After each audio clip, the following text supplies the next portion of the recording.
Okay guys, wala nang mahabang intro-intro, tara at maglalako na agad tayo. At eto po pala ang ating paninda, lumahan. Meron din po tayo ditong tulingan. Syempre, hindi po mawawala ang ating bangus. At ngayong ready na po ang ating paninda, sino kaya po ang maswerteng buena mano natin ngayong araw? At ang ating pong maswerteng buena mano, si Nanay Shakira. Pero bago po siya bumili, sabi niya, 请左驾，滴滴滴滴冲，滴滴滴这，啊这样这样这样这样。 ang ibig sabihin po pala nung sinabi ni Nanay Shakira, yung anak daw po niya ay nasa bayan ay baka bumili din ng pang-ulam, kaya ang bibilhin daw po niya kalahati lamang. Si Nanay Shakira po ang benamano natin ngayong araw, salamat po. At dito nga lang po sa may bandang ibabaw, ang bibili naman po sa atin si Nanay Sakura. Kaya ang sabi ko po sa kanya, Kingkong, kingtugutang, putudong, kingsinutong ka, kingkong. At ang sabi po niya, 是改进的进给突突用阿丁的进，不可推进给不稳。 siguro'y malinaw naman po yung sinabi ni Nanay Sakura. Ganyan po ang kakalabasan pag anak ka ng half Pilipina, half China.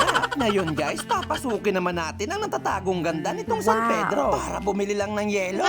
Kakalungkot man pong isipin pero okay lang po yun. Huling nabintahan po ako doon nung panahon pa ni Kupong-Kupong. Nung panahon puro nakabota ang iyong makakasalubong. At ngayong nandito na po tayo ulit sa Divisoria, na zero man po tayo pero hindi pa rin ako nawawala ng pag-asa. Wika nga po ni Ate Tanya. Ay Otto, hindi palaging Pasko, may bagong taon din. Kung ano ka noon, wag mo ngayong ihambing. Dati ngay napakabango mo, ba't ngayon amoy ka ng kambing? Ay, grabe naman si Ate Tanya, pati yung amoy ko nadamay pa. At ngayon guys, ang papasukin naman natin ulit ay itong akasyan. At kahit mahirap po dito ang daan, bahala na si Batman. Lagpas na po pala tayo sa sentro ng akasyan, hanggang ngayon wala pang bumibili. At buti na lang dito sa malapit sa papasok sa White Cliff, ang bibili po sa atin dito ay si Nanay Jen Lee Kwang. Pero bago po siya bumili, may nais daw po siyang sabihin sa anak niya si Jen Lee Kwang. Kaya sabi ko po, Nanay Jen Lee Kwang, pwede mo na pong ipalam. 我kapag tula, mo tuwa ang jalo. O chile ma ang chile mo, wala lo. Ay kan mo ang chile, may ngola. At eto po pala ang ibig sabihin niyan. Anak, meron ka pa bagadyang pang-ulam, meron ditong bangus, galunggong lumahan sa katulingan. Pwede pa naman pagtyagaan at mapula pa naman ang hasa. At bumili rin po pala siya at Shen Lee Kwang. At ang pinakuha po niya ang anak niya si Zhu Lee Kwang. Akala ko nga po bibilin po dito si Kuya po siguro. May ulam pa siguro. Ngayong nabintahan na po natin ang pamilyang Lee Kwang. At kung mapapansin po ulit ninyo, napakahirap talaga dito ng daan. Kung yung napangasawa ko po ay taga dito at pag ako'y sinaktan, talagang di ko na po babalikan. At habang wala pa pong bumibili dito sa mahirap na daan, shoutout muna. Shoutout kay Ronel Pastoral, kay Joey Garcia, kay Arnel de la Cruz, kay Junjun Reheño, kay Junior Kulot Pampilo Agueri, kay Rose Ann Palatino Tadyosa, kay Leonor Ariola Portinto, kay Ate Jezebel Minga, at last kay JR Vargas Jornadal. Maraming salamat po sa inyong suporta at sana'y tayo pa'y magtagal. Alien!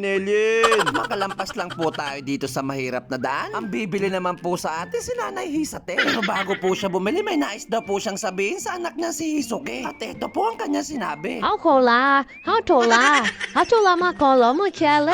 我干嘛了 chile？我们爱 chile，我啦，alay pa lo, alay solo。 Ang ibig sabihin po ng sinabi ni Nanay Hisate, baka daw po magsabid yung baboy ay nado sa may puno ng balinghoy. Nandun daw po niya inula sa may sanog, sa may putol na kahoy. Doon daw po niya nilagay sa lilim pagkat ngayon ay taghoy. At ngayon naman po, ang bibili naman po sa atin ay si Tatay Jan Loka. At meron din po siyang sinabi. Bachola, bachola, bachola kolo, chinemo kolo, chita, okunay kinisene, enebono koro, koko. Ang ibig sabihin po noon, kung nakasalubong ko daw po yung nagpapahila ng kukulamber sa kanang kalap, kanina pa daw po niya hinahanap. At ngayon matapos na po natin silang mabentahan, nandito na ulit po tayo sa may gapang. At bebentahan na lang po natin si Nanay Liminghe. Tapos ito si Kuya Gujongpe. At ang panghuli si Kuya Lioka. At hanggang dito na lang po ang ating palabas. Maraming salamat sa mga nanood. Thank you for watching. Bye-bye!